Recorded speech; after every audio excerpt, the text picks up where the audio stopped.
Retro ஆன்மீகம் நேயர்கள் அனைவருக்கும் இனிய நல்வாழ்த்துக்கள். எல்லோரும் நன்றாக இருப்பீர்கள். இப்பொழுது 2026 ஆனி மாதம் எப்படிப்பட்ட பலன்களை கொடுக்க போகிறது அப்படிங்கிறத எப்போது பார்த்தலாம். மேஷம் முதல் மீனம் வரையிலான 12 ராசிக்காரர்களுக்கு தனித்தனியாக என்னென்ன பலன்கள் நடக்கிறதுன்றது இப்போது பார்க்கறதுக்கு முன்னாடி, இந்த 2026 ஆனி மாதத்தில் முக்கியமான கிரக பயிற்சிகள் ஏதாவது இருக்கா, கிரக நிலைகள் எப்படி இருக்குது, அது 12 ராசிக்காரர்களுக்கு அவசியமான ஒன்று. ஐயா, சூரியன் மிதுனத்திற்கு வந்து விடுவார். மாதத்தின் ஆரம்பத்திலிருந்து மாதத்தின் இறுதி நாள் வரைக்குமே சூரியன் மிதுனத்தில் இருப்பது தான் அந்த ஆனி மாதம்னு சொல்கிறோம். அப்போ மிதுன வீட்டிற்கு அவர் மாறக்கூடிய அமைப்பு, புதனுடைய வீட்டிற்கு மாறக்கூடிய அமைப்பு, மிகப்பெரிய கோச்சார ரீதியாக எல்லாவற்றையும் பாதிக்கக்கூடிய சனி நல்ல மீனத்திலே இருக்கிறார். இருக்கிற இடத்துலையே இந்த மாதம் முழுக்க இருக்கிறார். அவர் எந்த விதமான மாற்றத்தை அடைகிறதில்ல. இதில் ஒரு பெரிய விஷயம் என்னென்னா, உச்ச குரு சனியை பார்ப்பது என்பது சனியால் இதுவரை தொல்லைகளை அனுபவித்து கொண்டிருந்த எல்லாருக்குமே அப்படி ஒன்றும் பெரிய கஷ்ட நஷ்டங்கள் இருக்காதுன்றதை காட்டுது. சனிக்கடுத்து 2ஆம் நிலை நல்ல கிரகமான குரு பகவான் இப்போ தான் போன ஜூன் மாதம் 2ஆம் தேதி தான் மாறி இருக்கிறார். ஒரு 10-15 நாட்களுக்கு முன்னாடி மாறினது. கடகத்தில் அவர் உச்சகுருவாக இருப்பது மிகப்பெரிய யோகம். செவ்வாய் 2 இடங்கள்லேயே மாறி இருப்பார். செவ்வாய் பயிற்சி இந்த மாதம் நடக்குது. முதல்ல மேஷத்தில் ஆட்சியாக இருக்கக்கூடிய மேஷராசிக்காரர்கள் செவ்வாயை யோகா அமைப்பாக கொண்டவர்கள் எல்லாருக்குமே நல்ல பலன்களை கொடுக்கக்கூடிய நிலையிலிருந்து இந்த ஆனி மாதத்தில் ரிஷப வீட்டிற்கு அவர் மாறுவதும், வக்கர நிலையில் இருக்கக்கூடிய புதன் கடகத்திற்கும் மிதுனத்திற்கும் மாறி மாறி வருவதும், சிம்மத்திற்கு சுக்கிரன் மாறி போகிறதுமான ஒரு கிரக நிலைமையில் தாங்க இப்போ இருக்குது. ராகு யாரையும் பீடிக்கலை. பொதுவாகவே ராகு கேதுக்கள் யாரையாவது ஒருத்தரை பீடிச்சாங்கன்னா, அதாவது ராகு கேதுக்களோடு யாராவது ஒருத்தர் இணைஞ்சிருந்தாங்கன்னா, அந்த கிரகத்துடைய ஒரு தன்மைகள் நன்மைகள் அந்த ராசிக்காரர்களுக்கு அது ஒரு யோகமான இருந்தால் அது கிடைக்காம போயிடும். அந்த மாதிரியான அமைப்புகள் எதுவுமே இந்த ஆனி மாதத்தில் கண்டிப்பாக கிடையாது. ஆக ஆனி மாதத்தில் பரவலான நிலையில் சனியிலிருந்து சுக்கிரன் வரைக்கும், மீனத்திலிருந்து சிம்மம் வரைக்கும் பரவலான நிலைமைகளில் இப்போது இருக்கிறது ஒரு பெரிய யோகமான ஒரு அமைப்புங்க. கஷ்டப்பட்டு கொண்டிருக்க அஷ்டம சனியிலையும் ஜன்ம சனியிலையும் மீனராசிக்காரங்களும் சிம்ம ராசிக்காரங்களும் இப்போ நல்லா இல்லைங்க. குறிப்பாக மீனராசியைச் சேர்ந்த இளைய பருவத்தினருக்கு கடுமையான ஒரு சாதகமற்ற பலன்கள் நடந்துக்கிட்டு இருக்கு.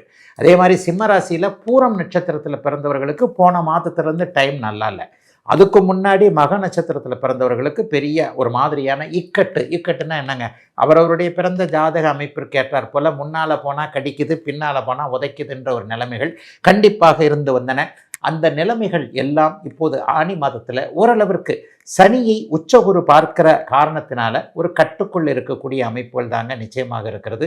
பெரிய சோதனைகள் எதுவும் இப்போதைக்கு கண்டிப்பாக வராது. 12 ராசிக்காரர்களுக்கும் சுபர்கள் என்று சொல்லப்படக்கூடிய புதன் குரு சுக்கிரன் 3 பேருமே இந்த ஆனி மாதத்தில் கடக வீட்டில் உச்சமாக இருக்கக்கூடிய தன்மை, ஆனி மாதத்தின் நடுப்பகுதியில் ஆனி பௌர்ணமி என்று சொல்லப்படக்கூடிய, அப்படியே அந்த ஆனி மூலம் என்று சொல்லப்படக்கூடிய அமைப்பில் ஒரு பௌர்ணமி நிலைமைகளில் சந்திர அதியோகத்தில் அந்த புதனும் சுக்கிரனும் குருவும் ஒரே நேரத்தில் ஜூலை மாதம் 1ஆம் தேதியாக இருக்கலாம். ஆனி மாதத்தின் நடுப்பகுதியில் ஆனி மாதத்தின் 15-16ஆம் தேதிகளில் பார்த்தீங்கன்னா பௌர்ணமி அமைப்பில் சந்திரனும் வலுவாக இருக்கிறார், புதனும் சுக்கிரனும் குருவும் கடகத்தில் வலுவாக இருக்கிறார்கள். ஆகவே கிட்டத்தட்ட எல்லோருமே ஓரளவிற்கு வரவேற்கக்கூடிய நல்ல மாதமாகவே அமைஞ்சிருக்குங்க இந்த ஆனி மாதம்.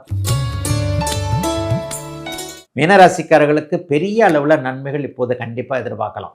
குறிப்பாக 40 வயதுகளுக்கு தாண்டினவர்களுக்கு உச்சகுருவானவர் இப்போது ராசியை பார்த்து கொண்டிருப்பதால் தொழில்துறை முன்னேற்றங்களை கொடுப்பார். ஆனால் ரேவதி நட்சத்திரக்காரர்களுக்கு கொஞ்சம் மன அழுத்தம் இளைஞர்களுக்கு இருந்தே தீரும். நல்ல வேலையாக பாதுகாப்பு கவசமாக குரு பகவான் உங்கள் ராசியை பார்க்குறார். ஆனால் ஜென்மச்சனி தான். சனி பகவான் எப்போவுமே ஒரு ராசியில் உட்கார்ந்தார்னா அந்த ராசியை தாமதப்படுத்துவார், தடைகளை ஏற்படுத்துவார், முடக்குவார். உத்திரட்டாதி நட்சத்திரக்காரங்க தப்பிச்சிட்டிங்க. ஒரு வருஷமாக உங்களுக்கு டைம் நல்லா இல்லை. இப்போ இந்த மே மாதத்துலேருந்து அப்படியே நல்லா இருக்குது. இந்த ஆனி மாதம் இன்னும் கொஞ்சம் நல்லாயிருக்கும். ரேவதி நட்சத்திரக்காரர்களுக்கு குத்துதே குடைதேன்ற மாதிரியாக ஏதாவது ஒன்று அகலக்கால் வச்சுட்டு அவரவர்களுக்கு நடக்கக்கூடிய தசாபுக்திகளின் அடிப்படையில் இதை செஞ்சுட்டேன் அதை செஞ்சுட்டேன், இங்கே ஏமாந்துட்டேன் அங்கே ஏமாந்துட்டேன்னு இருக்கும். ஒருத்தர் பணத்தை ஏமாறுவார், ஒருத்தர் உடலை ஏமாறுவார், ஒருத்தர் மனதை ஏமாறுவார். இதை வயசுக்கு ஏற்ற மாதிரி புரிஞ்சுக்கங்க. யாரையும் நம்பாதீங்க. சின்னவங்களுக்கு மட்டும் சொல்கிறேன், ஒரு 30 வயசுக்கு கீழே இருக்கிறவங்களுக்கு மட்டும். குறிப்பாக பெண்கள் இப்போது தான் இழக்கக்கூடாததை இழந்து விட்டு கண்ணீர் வடிக்கக்கூடிய தன்மைகள் ரேவதி நட்சத்திரக்காரர்களுக்கு ஏற்படும். இதெல்லாம் இந்த மாதிரியான விஷயங்கள்லாம் நான் சில இடங்களில் பேசி விருச்சிகராசிக்காரர்களுக்கு 2015-16 பேசி கரெக்டாக 10 வருஷம் கழித்து என்கிட்ட சகோதரிகள் பேசினவங்கலாம் இருக்கிறாங்க. 10 வருஷத்துக்கு முன்னாடி இது நீங்கள் ராசி பலனில் சொன்னீங்க, எனக்கு சொன்னீங்க, அது அப்படியே நடந்ததுன்னுவாங்க. ஜென்மச்சனி நடக்கும்போது கண்கள் கட்டப்படும். மனசு இருட்டாயிடும், புத்தி வேலை செய்யாது. இந்த மாதிரியான அமைப்புகள் அப்படியே ரேவதி நட்சத்திரக்காரங்களுக்கு 30 வயசுகளுக்கு கீழே இருக்கிறவங்களுக்கு மட்டும்தான். அதே 30 வயது தாண்டியவர்கள் 40, 50 வயது தாண்டியவர்களுக்கு அமோகமாக இருக்கும். இதைத்தான் நாங்கள் 2ஆம் சுற்றுன்னு சொல்கிறோம். அவங்களுக்கு ராசிநாதன் உச்சத்தில் இருக்கிறார், ராசிநாதன் வலுவாக இருக்கிறார். வாழ்க்கையில் எதுக்காக பிறந்தோன்ற ஒரு சந்தோஷத்தை இப்போ சனி பகவான் 2ஆம் சுற்றாக செய்வார். தொழிலை நல்லா வைப்பார், வேலையை நல்லா வைப்பார், காசு பணம் சம்பாதிக்க வைப்பார், என்ன கொஞ்சம் அலைச்சலை வைப்பார். அலைஞ்சாலும் கொஞ்சம் காசு பணம் கிடைக்கிறது என்கின்ற ஒரு தன்மையில் வைப்பார். இளைஞர்கள் மட்டும் யாரையும் நம்பாதீங்க. பெத்த தாய் தகப்பனை தவிர வேறு யாரையும் நம்பக்கூடாது. கூட பிறந்தவங்கள ரத்த உறவுகளை மட்டும் நம்பலாம். ஃப்ரெண்டெல்லாம் நம்பிடாதீங்க. அதாவது நீ அரிசி எடுத்துகிட்டு வா, நான் உமி எடுத்துகிட்டு வரேன், 2 பேரும் ஊதி ஊதி திங்கலாம்னு ஒரு பழமொழி இருக்குது இல்லையா, அந்த மாதிரியான சில சம்பவங்கள் இளைய பருவத்தினருக்கு நடக்கும். வேலையிலலாம் கொஞ்சம் இதாக இருங்க. காதல் இதெல்லாம் வேண்டாங்க. கெட்ட பழக்கம்லாம் கற்றுக்குவீங்க. அதெல்லாம் கொஞ்சம் தேவையில்லாத ஒரு விஷயம். எப்போவுமே படுத்து கிடக்கணும், சோம்பலாக இருக்கும்.